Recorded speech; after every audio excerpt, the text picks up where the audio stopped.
Close your eyes for a moment. I want you to take yourself back to the very beginning. Can you hear it? That relentless, soaking rain. The smell of mud and iron. The sound of a newborn crying beneath the weight of a hanging corpse. We all know this scene. It is the genesis of the Black Swordsman, the moment Guts is born from death itself.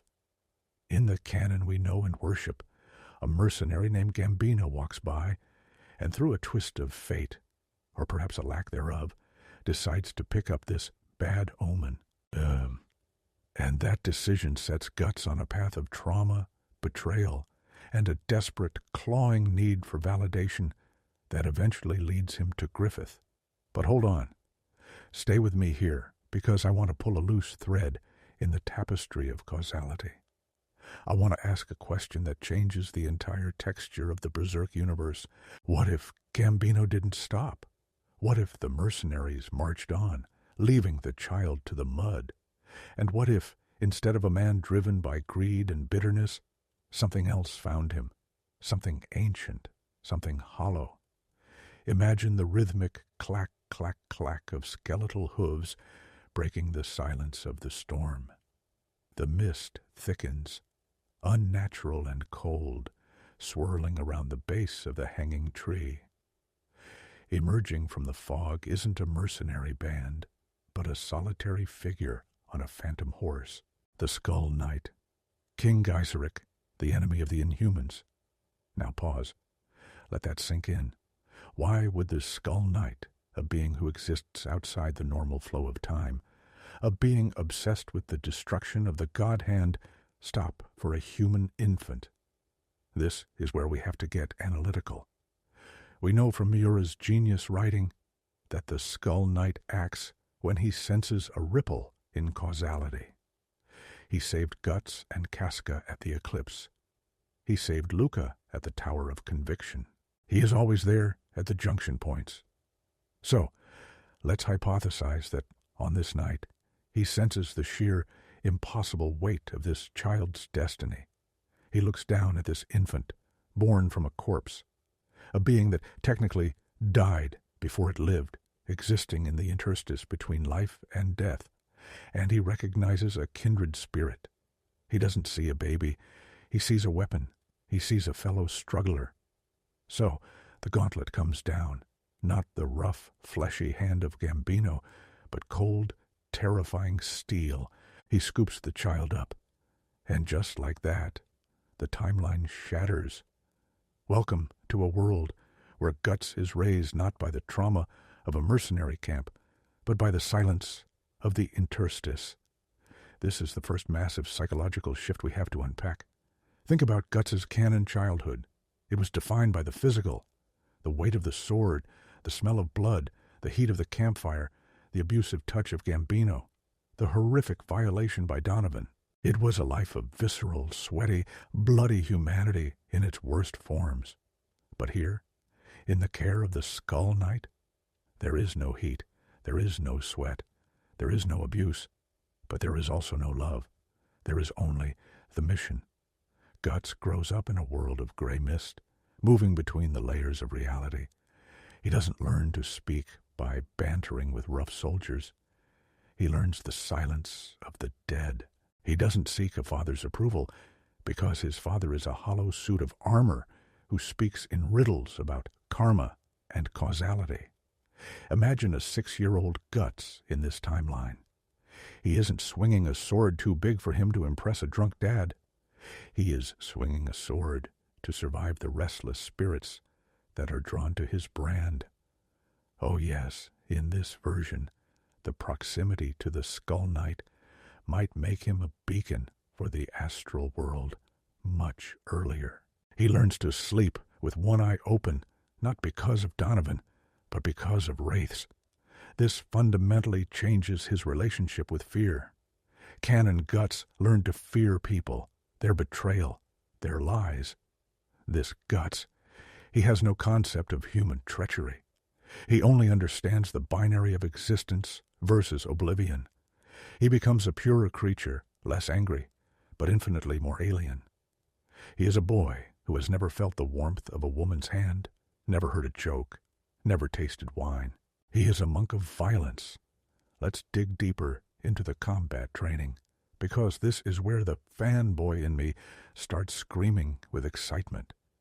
We know the Skull Knight's sword technique is efficient, devastating, and metaphysical. He targets the weak points in reality itself. So, how does he train Guts? He wouldn't teach Guts to block. He would teach him that blocking is meaningless against a multidimensional attack. He would teach Guts to sense the OD, the life force. By age 10, this version of Guts wouldn't just be strong. He would be an occult expert.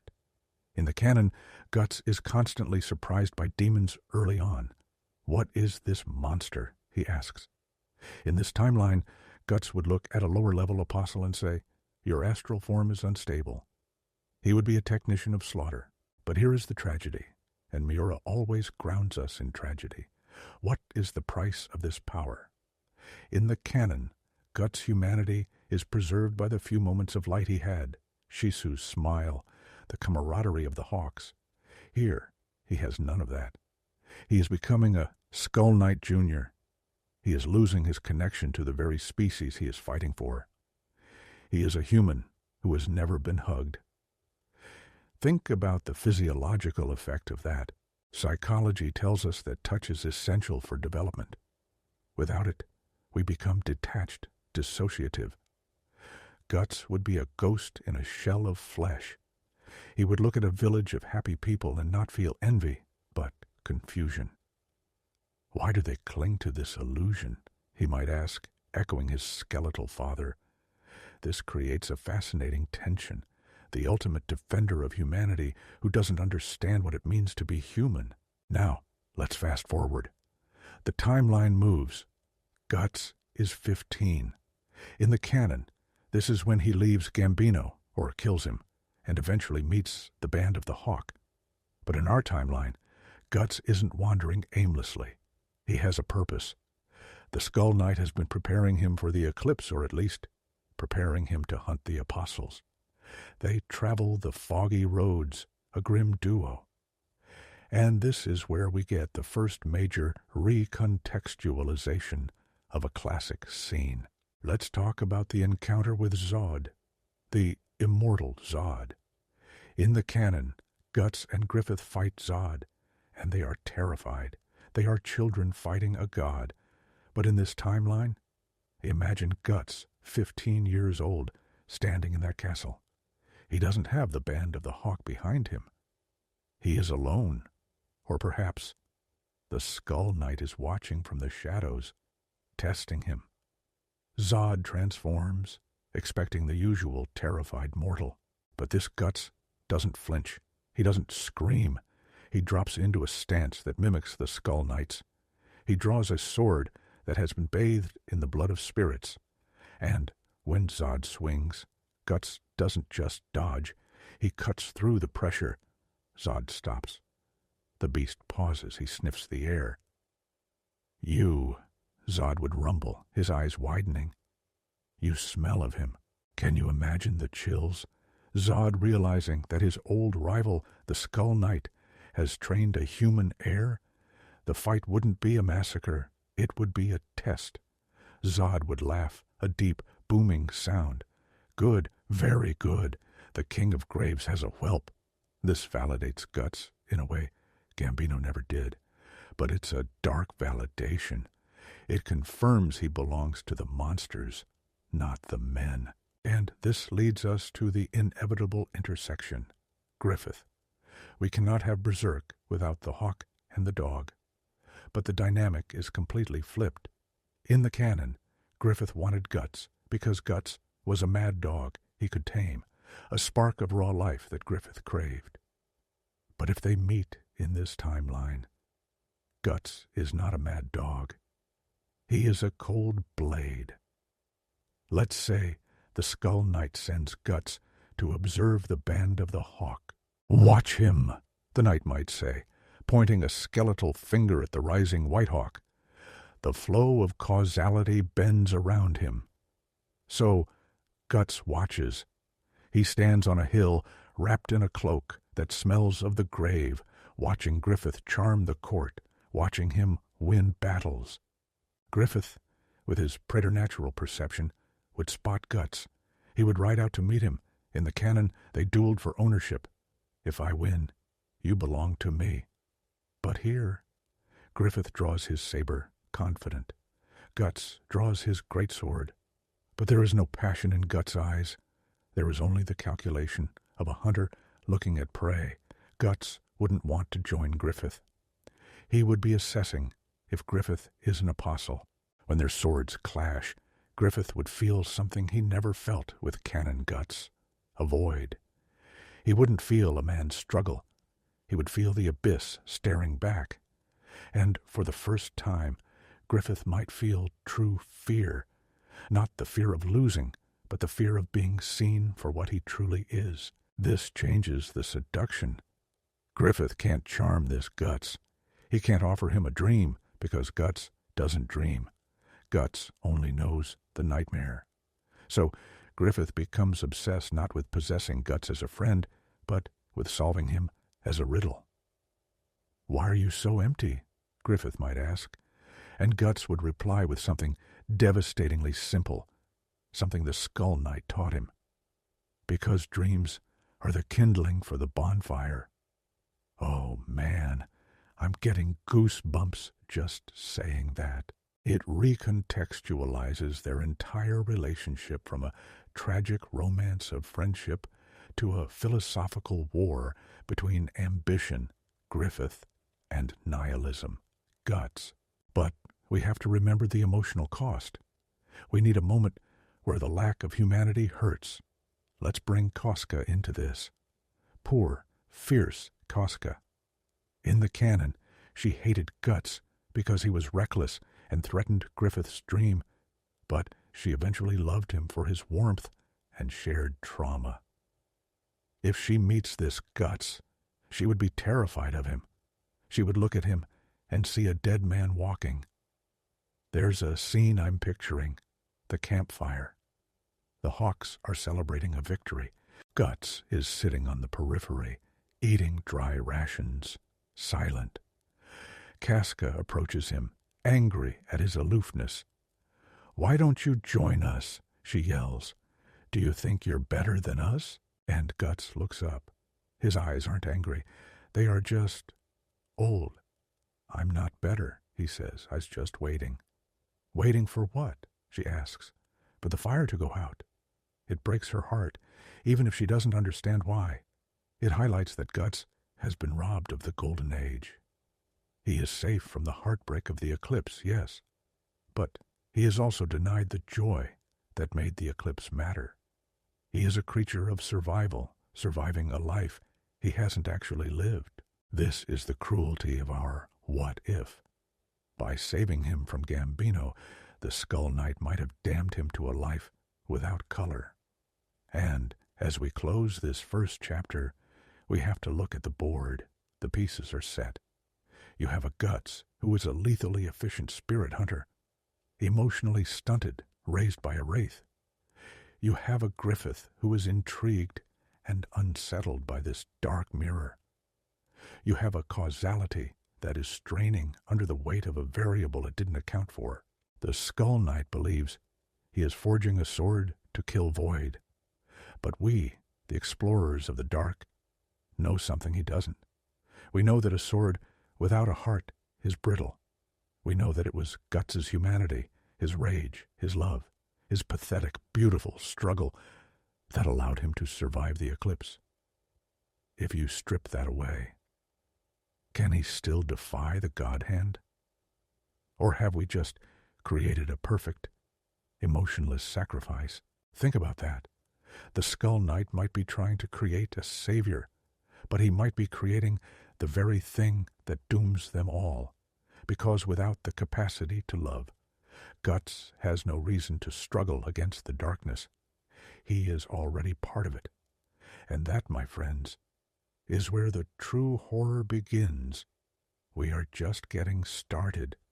The mist is clearing, and the path ahead is paved with good intentions and broken souls. The golden age is about to begin, but it won't be golden. It will be the color of bone. We are back in the mist, my friends. We are standing at the edge of the abyss, looking down into a timeline that is darker, colder, and infinitely more tragic than the one we know. In the last chapter, we established the fundamental shift. Guts, raised by the Skull Knight, is not a hot-blooded struggler seeking belonging. He is a cold-blooded executioner seeking purpose. He is a weapon forged in the interstice, stripped of the messy, chaotic warmth that makes us human. Now, we move into the Golden Age, or, as I like to call it in this timeline, the Age of Bone, because golden implies a warmth that simply does not exist here. The sun might shine on the band of the hawk, but Guts brings the eclipse with him wherever he walks. Let's visualize the battlefield during the 100-Year War. In the canon, Guts was a force of nature, yelling, sweating, rallying the troops. When he swung his sword, it was a desperate act of survival that inspired everyone around him. If he can survive, we can survive. That was the subtext. But now, picture the scene. The hawks are pinned down, arrows are raining, panic is setting in. Then, Guts steps forward. He doesn't yell, he doesn't rally, he simply activates. His movement isn't the wild thrashing of a mad dog. It is the eerie, flowing dance of a reaper. He learned footwork from a being that floats. He learned striking from a king who fought gods. When this Guts cuts through a line of armored knights, it's silent. There's no grunt of exertion, just the wet thud of bodies hitting the dirt. The hawks don't cheer, they stare. They stop fighting and watch in a mixture of awe and absolute horror. He isn't one of them. He is something sent to clear the board. Casca, watching from the ridge, doesn't feel that grudging respect she felt in the canon. She feels a chill crawl up her spine. "What is he?" she whispers. And Griffith? Griffith watches with that enigmatic smile, but his eyes are narrow. He sees the efficiency, he sees the utility, but he cannot find the soul. And that drives him crazy. This brings us to the most heartbreaking recontextualization of all, the bonfire of dreams conversation. You know the one. Guts and Casca on the cliffside, looking down at the campfires of the hawks. In the canon, this is the moment Guts articulates his existential crisis. He talks about how the other soldiers are huddled around Griffith's fire, warming themselves, while he wants to build his own. It is a moment of profound human longing. He wants to be someone. But in our timeline, the setup is the same, but the soul is gone. Casca finds Guts staring at the fires, but he isn't looking at them with longing. He is analyzing them. "They huddle," Guts says, his voice flat, echoing the hollow rasp of the Skull Knight. "Why?" Casca, frustrated by his detachment, shouts, "Because they have dreams. They believe in Griffith." And here, Guts drops a truth bomb that shatters the romanticism of the Golden Age. "Dreams," he says, testing the word like it's a foreign coin. "Dreams are just the smoke before the fire burns out. My father, the knight, he says dreams are the bait causality uses to lead men to the slaughter." Can you feel the weight of that? He isn't envious of their dreams. He pities them. He sees the band of the hawk not as a family, but as a herd of sheep gathering for the butcher. Casca is left speechless. She wants to slap him, to scream that life has meaning, but looking into his dead eyes, she feels her own conviction waver. This is the insidious danger of this Guts. He doesn't just kill enemies, he kills hope. He is a walking memento mori. Now, we have to talk about the assassination of Julius and Adonis. This is a pivotal moment in Guts' psychological profile. In the canon, Guts kills Julius and then, in a panic, stabs the shadow that enters the room. When he realizes it's the child Adonis, He is devastated. He vomits. He cries. He wears the trauma of that child's death for the rest of his life. It is the moment he realizes he is a monster, which paradoxically proves he is human. But our Skull Kid Guts, the Skull Knight trained him to end bloodlines, to prune the tree of causality. He enters the room. He kills Julius with surgical precision. Adonis walks in. Guts doesn't panic. He doesn't flinch. He sees a witness. He sees a loose end. He sees a potential future threat. It's over. He stands over the boy's body. He doesn't vomit. He doesn't cry. He wipes his blade on the curtain, just as he was taught. The thread is cut, he might mutter. This is terrifying.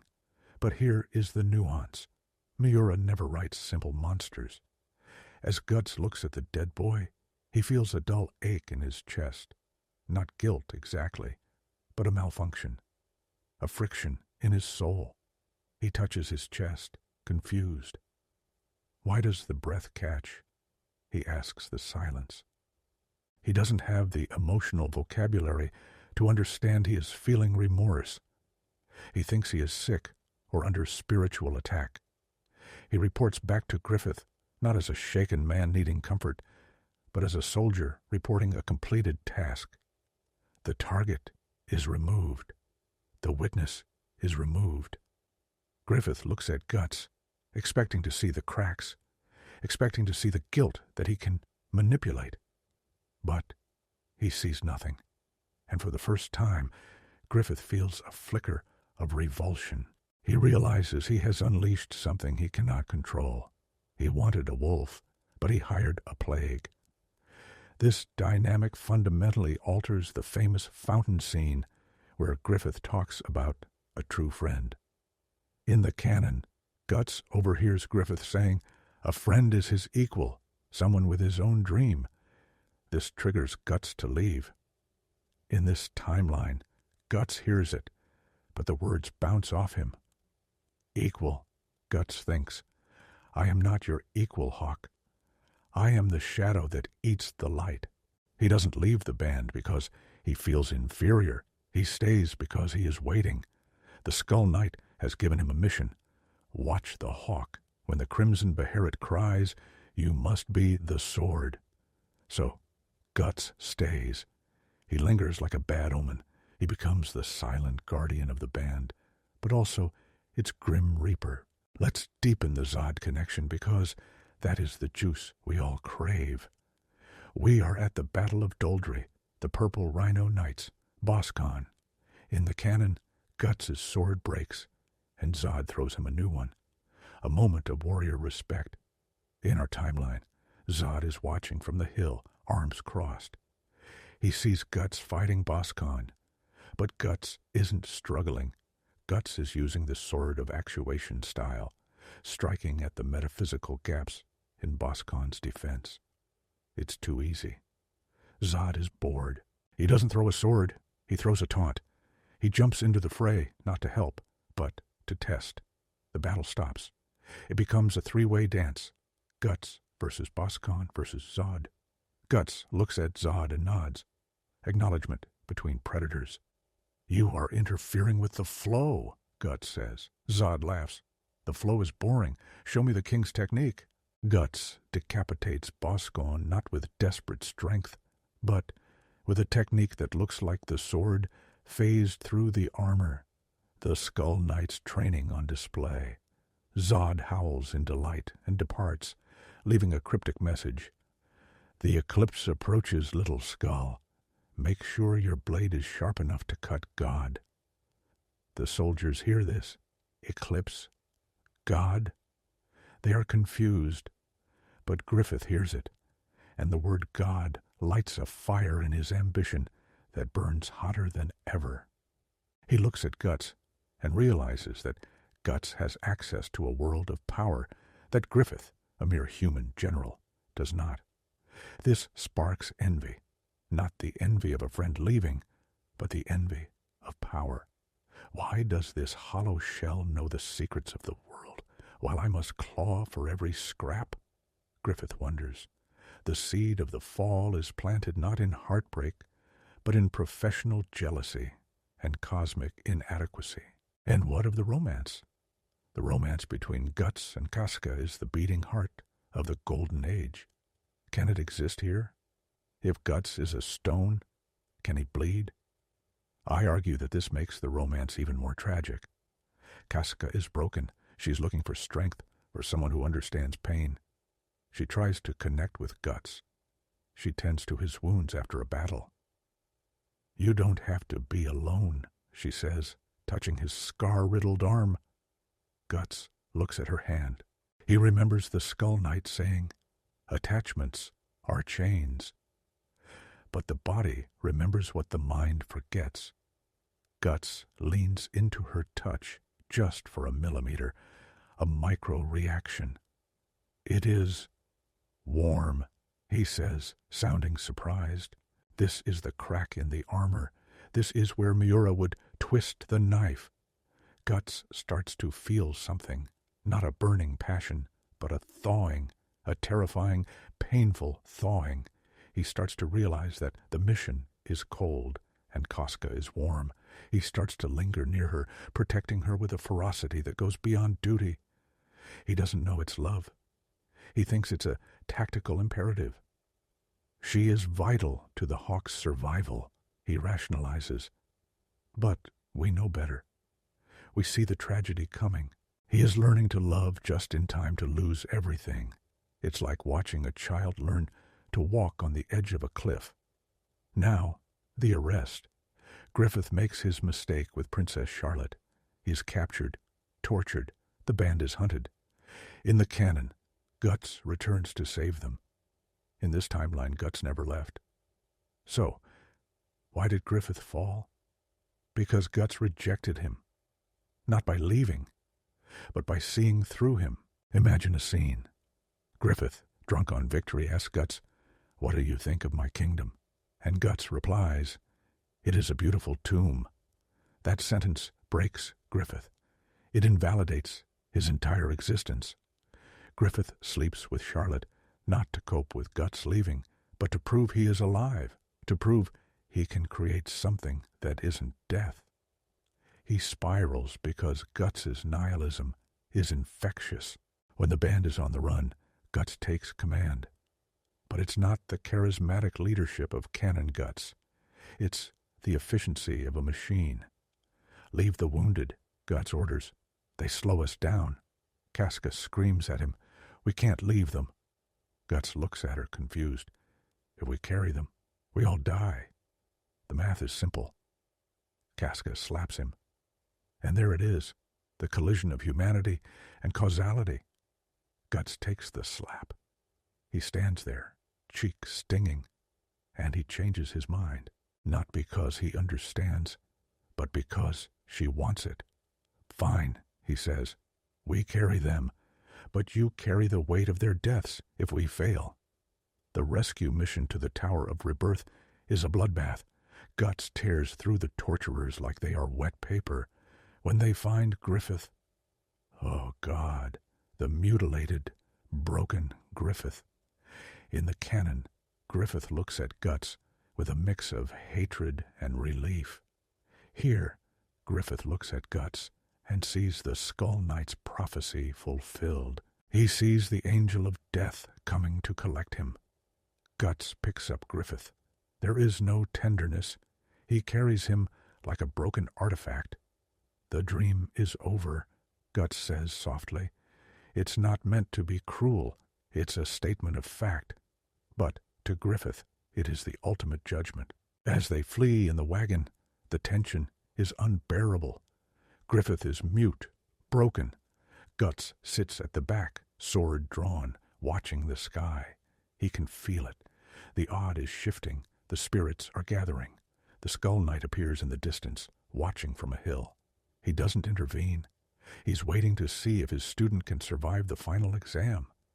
Guts feels his brand, which I posit he might have inherited, or had a pseudo-brand placed on him by the knight for training, burning.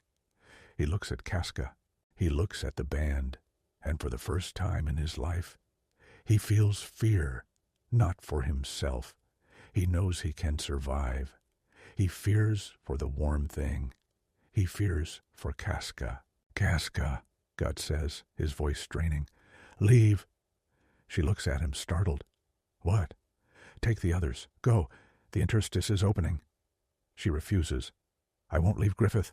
I won't leave you. And Guts realizes the terrible truth of the Skull Knight's teachings. Weakness isn't lack of strength. Weakness is attachment. Because he cares for her, he is vulnerable. If he were alone, he could cut his way out of the coming hell. But he isn't alone.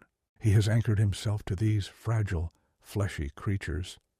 And then the moment happens. The carriage hits the bump. Griffith falls into the water. The Beherit, which Guts had sensed but not taken, knowing it has its own will, floats back. The solar eclipse begins to darken the sky. The light fades. The age of bone is about to reach its zenith. Guts draws his sword. He doesn't look at Griffith. He looks at the sky, where the face of the great void is forming. Father, Guts whispers to the absent Skull Knight. You taught me how to kill monsters. You never taught me how to save them. The Beherit cries. The blood tears flow. The world screams. And as the dimension shifts, Guts doesn't scream in shock. He shifts his stance. He centers his gravity. He prepares to do the only thing he knows how to do, struggle against the impossible. But this time, the struggle isn't for his own survival. It's a desperate, doomed attempt to preserve the one thing he just discovered, his own humanity. The tragedy is set. The feast begins. And the guest of honor is a boy raised by death, about to face the lords of death. Can he cut causality? Or will he simply be the most efficient witness to the end of the world? This is where we leave them, teetering on the edge of the event horizon. The emotional stakes have shifted from will they survive to can Guts feel enough to care, and can he kill enough to save? The answer lies in the darkness of the eclipse. And trust me, what happens in that vortex will redefine the meaning of berserk. The sky doesn't just go dark, it bruises. It turns the color of a fresh wound. We are now at the center of the storm, the moment where the Skull Kid timeline meets the ultimate meat grinder of the berserk universe, the eclipse. But notice the difference in the atmosphere. In the canon, the Band of the Hawk was paralyzed by cosmic horror. They were children, seeing a nightmare for the first time. In our timeline, Guts is the only one who isn't screaming. He stands in the middle of that sea of faces, that landscape of literal human misery, and he feels a terrifying sense of familiarity. This is the world he was raised in. This is the abyss the Skull Knight whispered about during their long, cold nights of training. As the apostles begin to manifest, emerging from the ground like maggots from a corpse, Guts doesn't wait for them to strike. He doesn't go through the stage of denial. He looks at Corcus, who is hyperventilating, and says 2 words, "Draw steel." He looks at Casca, who is trying to shield the broken Griffith, and he sees the tactical nightmare unfolding. In the canon, Guts was fighting for his life. In this timeline, Guts is fighting a war he has been briefed on for 15 years. He moves through the apostles with a terrifying, mechanical efficiency. He isn't swinging wildly. He is targeting the OD nodes, the spiritual joints of these monsters. Slash, thud, silence. He is a ghost killing demons, but then the God hand descends. The 4 angels of the lake of fire. In the canon, they felt like distant gods. Here, they recognize the scent on Guts. Void, the leader of the God hand, tilts his massive, brain-exposed head. He looks at Guts and sees the fingerprint of his eternal rival, the Skull Knight.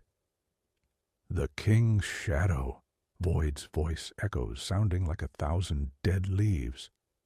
You are the pebble that thinks it can stop the landslide.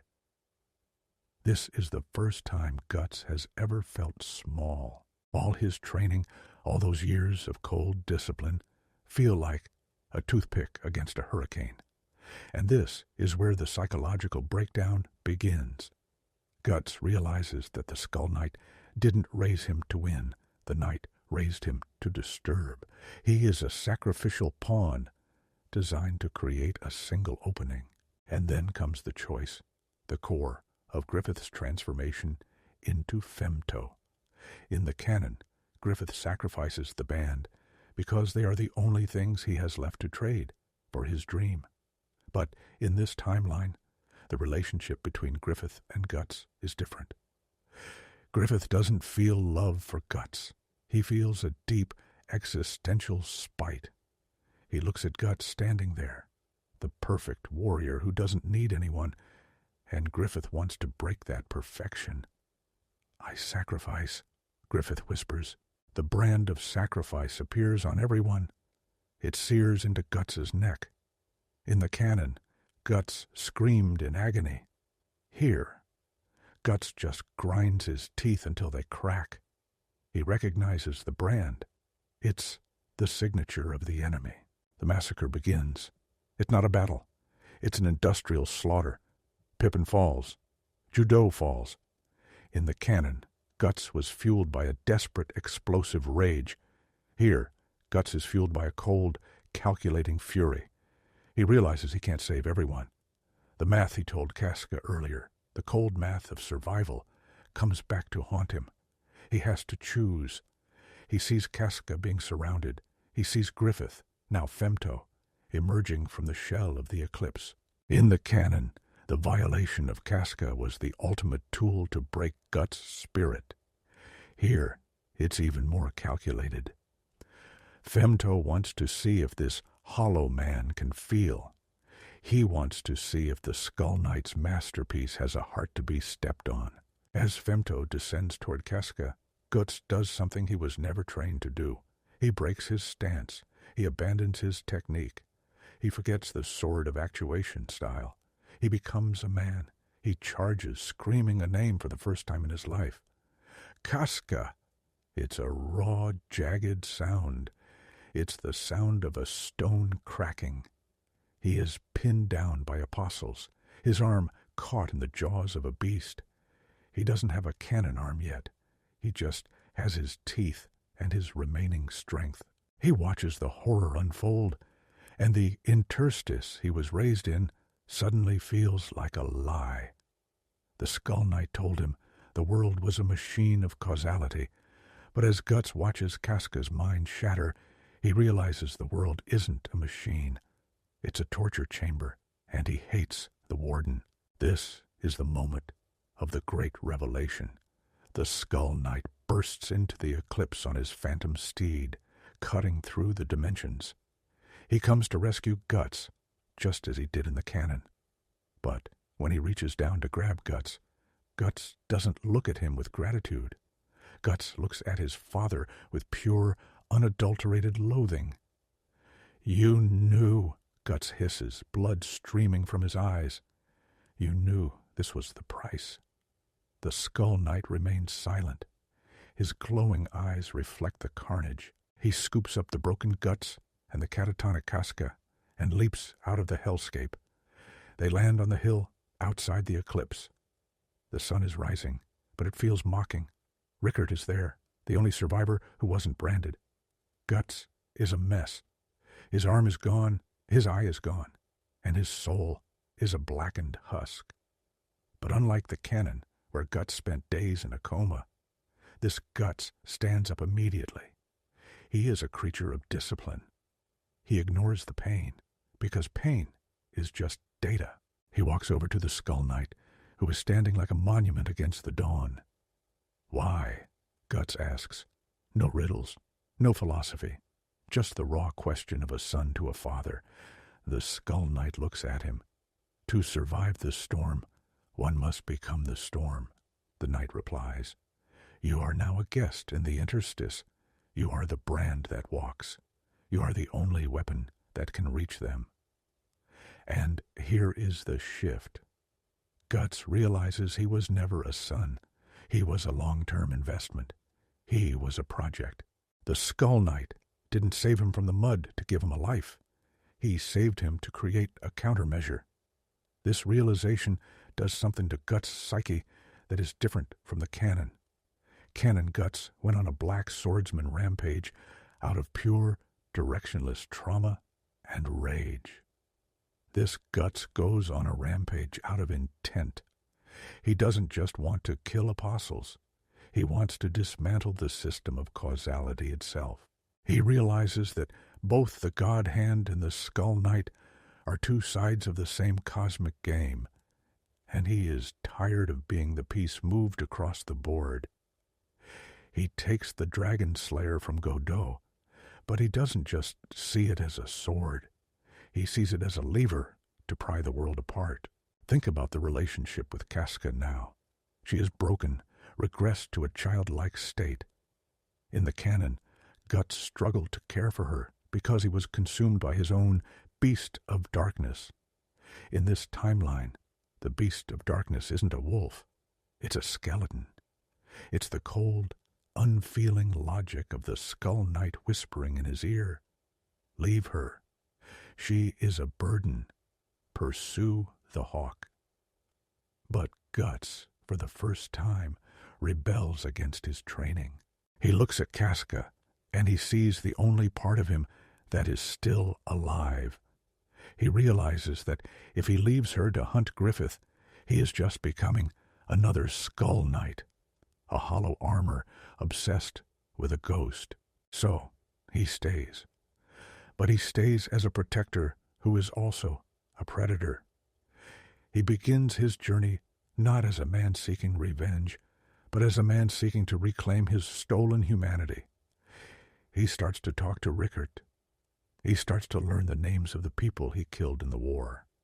He is reverse engineering his own soul. Every apostle he slays is a ritual to purge the coldness his father put into him. He is the Black Swordsman, yes, but he is also a student who has realized his teacher was wrong. The chapter ends with Guts standing on a cliffside, looking at the distant tower of conviction. He is wearing the black armor. The Dragonslayer is strapped to his back. The Skull Knight appears one last time, a shadow in the moonlight. The path of the struggler is solitary, the knight warns. Guts doesn't even turn around. He just adjusts the cloak covering Casca. I'm not a struggler, Guts says, his voice finally regaining a hint of human gravel. I'm a man, and I'm going to kill your gods, not because it's destiny, but because I feel like it. Can you feel the shift? The what if has led us to a Guts who is more dangerous than the original, because he is conscious of the strings being pulled. He has the training of a king and the heart of a survivor. He is the ultimate anomaly. As we move into the final chapter, we have to ask, when the student finally surpasses the master, what happens to the world they both inhabit? The hunt for the White Hawk is no longer just a vendetta. It's a war for the right to be human in a world of monsters. We have reached the end game. The air is thick with the scent of ozone and old blood. We've watched Guts transform from a corpse-born infant into a metaphysical weapon, and finally into a man rebelling against the very architect of his soul. In this final chapter, we see the true collision of these two forces, the cold, skeletal logic of the Skull Knight and the raw, bleeding defiance of Guts. We are in the thick of the Black Swordsman era, but the stakes have shifted. In the canon, Guts was a man trying to outrun his shadow. In our timeline, Guts is a man trying to burn the tapestry of fate itself. Let's look at the Lost Children arc through this new lens. Guts enters the misty valley where Rosine, the moth-like apostle, is stealing children. In the canon, Guts was brutal, almost villainous, driven by a rage that made him look like a monster to the little girl, Jill. But our Skull Kid Guts, he doesn't look like a monster. He looks like an inevitability. When he faces Rosine, he doesn't just swing the Dragonslayer with strength. He uses the techniques the Skull Knight taught him to anticipate the ripples in the air. He moves before she moves. It's not a fight, it's an execution. But here is the Miura-style twist. As he stands over the dying Rosine, he doesn't feel the satisfaction of revenge.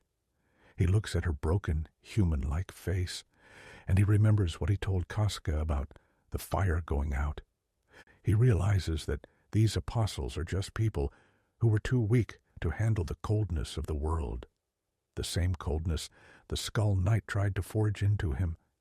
He feels a flicker of something new, empathy. Not the soft, kind empathy of a saint, but the grim, heavy empathy of a fellow prisoner.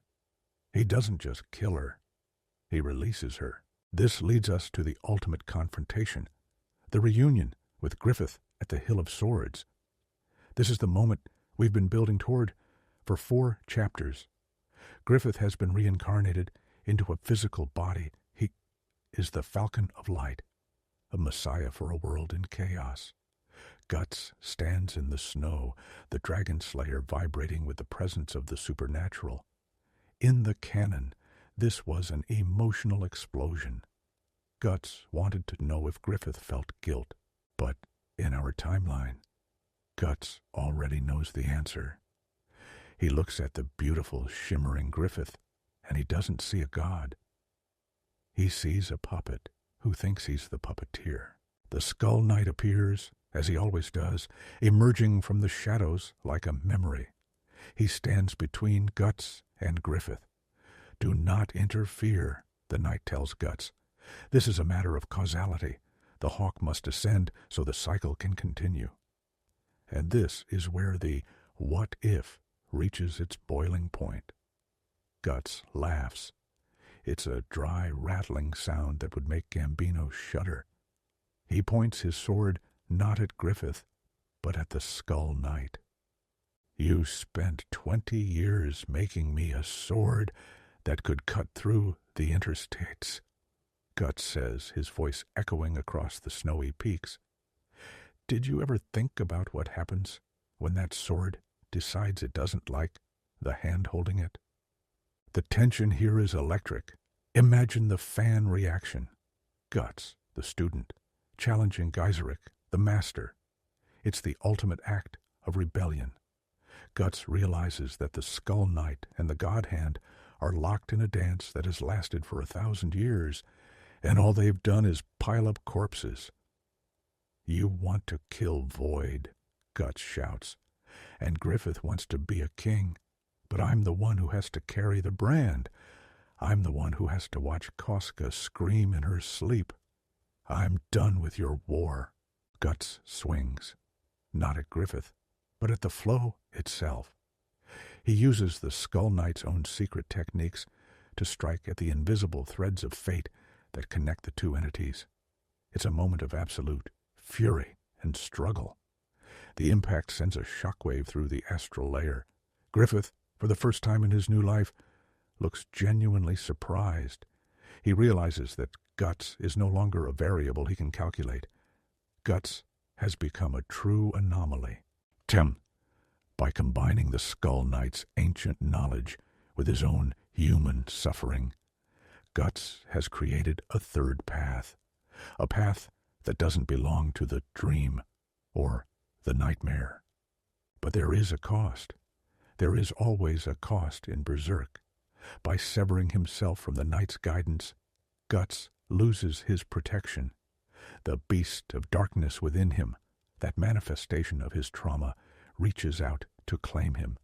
But instead of a wolf, it takes the form of the Berserker armor, which Guts eventually acquires. However, in this timeline, the armor doesn't just make him a mindless beast. It becomes a suit of spiritual plate. He isn't just fighting for survival. He's fighting to remain human while wearing the skin of a demon. As we look towards the future of this timeline, the journey to Elfhelm becomes a journey of reconciliation. Guts is no longer just trying to fix Casca. He is trying to fix the world. He gathers his new family, Shirka, Farnese, Serpico, and he treats them differently. He doesn't see them as subordinates or distractions. He sees them as his anchor. He teaches Shirka that magic isn't just about following the laws of the spirits, but about breaking them when those laws are unjust. He becomes a mentor, a skull knight with a heart. He is passing on the knowledge of the abyss, but with the warning of the light. Think about the final image of this story. Guts is standing on the shores of the island. Casca's mind is being restored. The Skull Knight is there, watching from the tree line, a silent observer of a destiny he no longer controls. Guts looks at his prosthetic arm, then at the horizon where Griffith's empire, Falconia, shines like a false sun. He knows the final battle is coming, but he isn't afraid. He has realized the greatest secret of Miura's work, that destiny is just a story told by those in power, and stories can be rewritten. By being raised by the Skull Knight, Guts was given the tools to understand the cage he was in. But it was his own humanity, that stubborn, messy, beautiful thing, that gave him the will to break the bars. He is the Black Swordsman, the slayer of apostles, the son of the ghost. But most importantly, he is Guts. He is a man who was born in death, raised by silence, and finally found his voice in the middle of a scream. This what if leaves us with a profound realization about Berserk itself. Whether Guts was raised by a mercenary or a skeleton, the core of the story remains the same. The struggle is not against monsters, but against the parts of ourselves that want to give up. Miura showed us that even in the deepest abyss, a single human heart can be louder than the roar of a god. Guts didn't need a father to be a hero. He just needed a reason to keep his eyes open in the dark. As we close this journey through the Age of Bone, take that feeling with you. The feeling that even when the world feels like an eclipse, even when causality seems to be pulling all the strings, you still have the power to swing your own sword. You are the master of your own interstice. The darkness is real, but so is the fire. And as long as you keep struggling, the fire never truly goes out. The mist is fading now. The clack of hooves is growing distant. Guts is moving forward into the dawn, and for the first time, he isn't looking back. He is looking at us, inviting us to find our own strength in the struggle. This is the genius of Kentaro Miura. This is the brutal beauty of Berserk. This is the truth we found together in the dark.